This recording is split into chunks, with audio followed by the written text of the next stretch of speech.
الرحمن الرحیم السلام علیکم۔ سب سے پہلے درود پاک اللہم صلی علی محمد وعلی آل محمد وبارک وسلم۔ ہمارا جو آج کا موضوع ہے نا اس کا نام ہے حضرت امام حسین علیہ السلام کا تعارف۔ توجہ کے ساتھ ویڈیو کو پورا دیکھیے گا اور اگر ہو سکے تو ہمارے اس چینل کو آپ لوگ سبسکرائب کر لیں تاکہ روٹین کے ساتھ آپ کو اچھی ویڈیوز ملتی رہیں۔ حضرت امام حسین جو جنتی نوجوانوں کے سردار ہیں ان کا کچھ تھوڑا سا تعارف پیش کرنے کی سعادت حاصل کروں گا۔ توجہ سے ویڈیو کو دیکھیے گا۔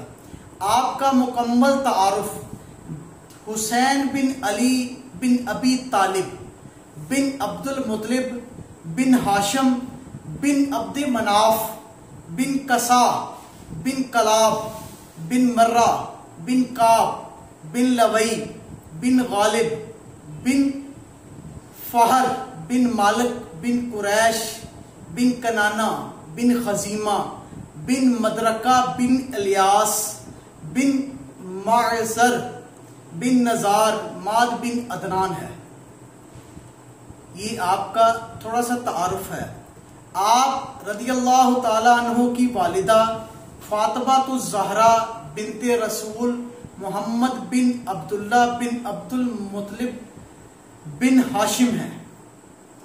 آپ رضی اللہ تعالی عنہ اپنے پیارے نانا رسول پاک صلی اللہ علیہ وآلہ وسلم کے لخت جگر کا ٹکڑا ہے۔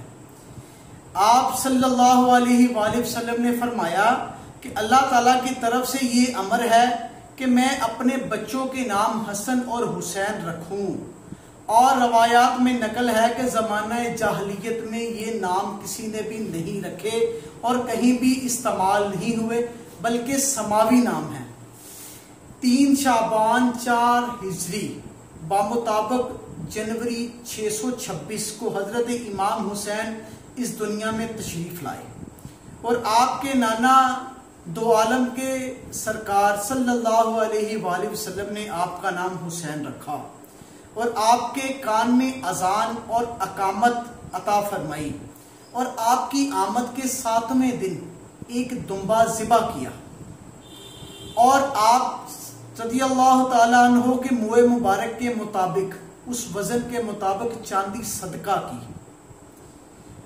اور آپ فرماتے ہیں کہ حسین مجھ سے ہے اور میں حسین سے ہوں۔ اگر کسی نے حسین سے محبت نہ کی تو میں اس کا کوئی والی وارث نہیں ہوں، اور اللہ تعالیٰ اس بندے سے محبت کرتا ہے جو حسین سے محبت کرتا ہے۔ توجہ کے ساتھ ویڈیو کو پورا دیکھیے گا۔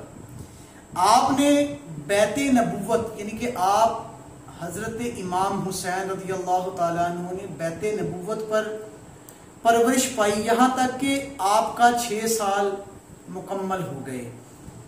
حضرت امام حسین کے ساتھ کئی القابات مشترک ہیں، یعنی کہ کئی ایسے القابات ہیں جو امام حسین کے ساتھ آپ کے اکٹھے ہیں، جن میں ذکی، الطیب، الوفی، السید، المبارک، النافع، الرشید اور جوانان جنت کے سردار ہے۔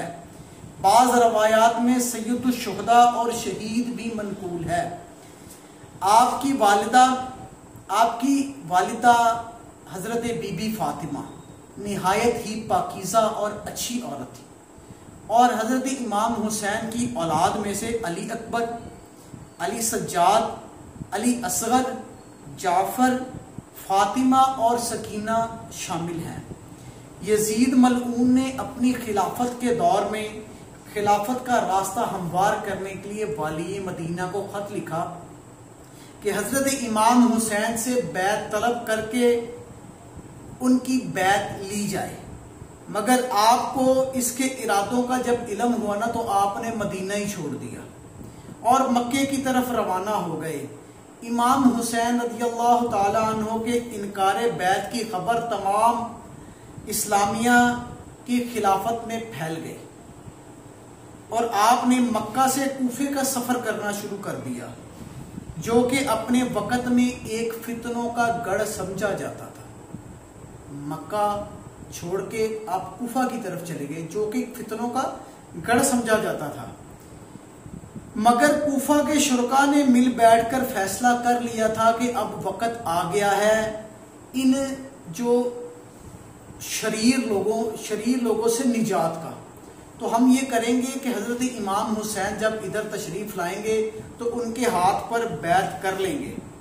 اس لیے امام حسین رضی اللہ تعالیٰ عنہ کو مختلف خط لکھے گئے تاکہ آپ کو کوفہ بلایا جائے اور آپ کے دستے مبارک پر بیعت کی جائے۔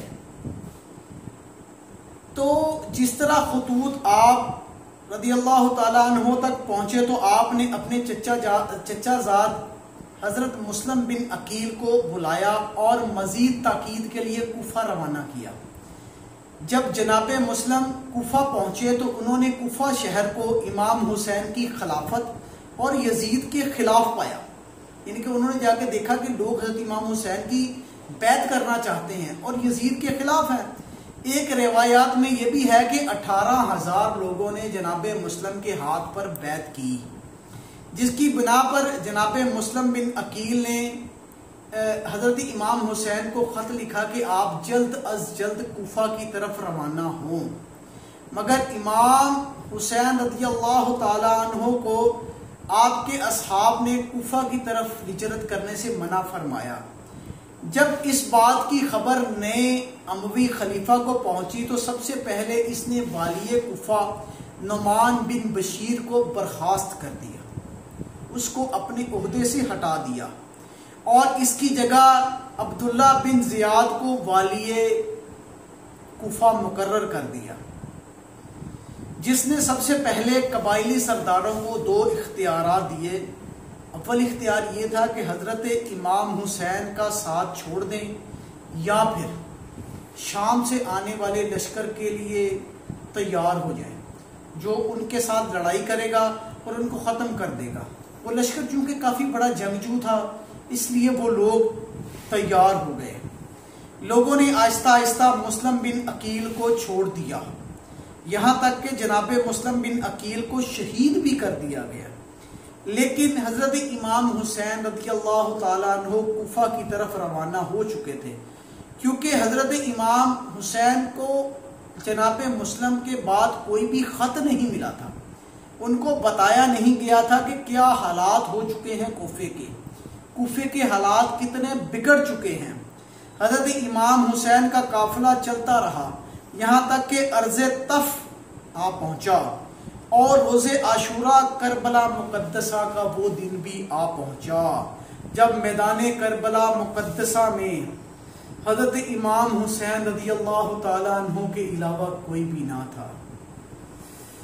اور روایات میں ہے کہ شمیر بن ذیلجوش ملعون نے حضرت امام حسین کا سر اقدس تن سے جدا کر دیا۔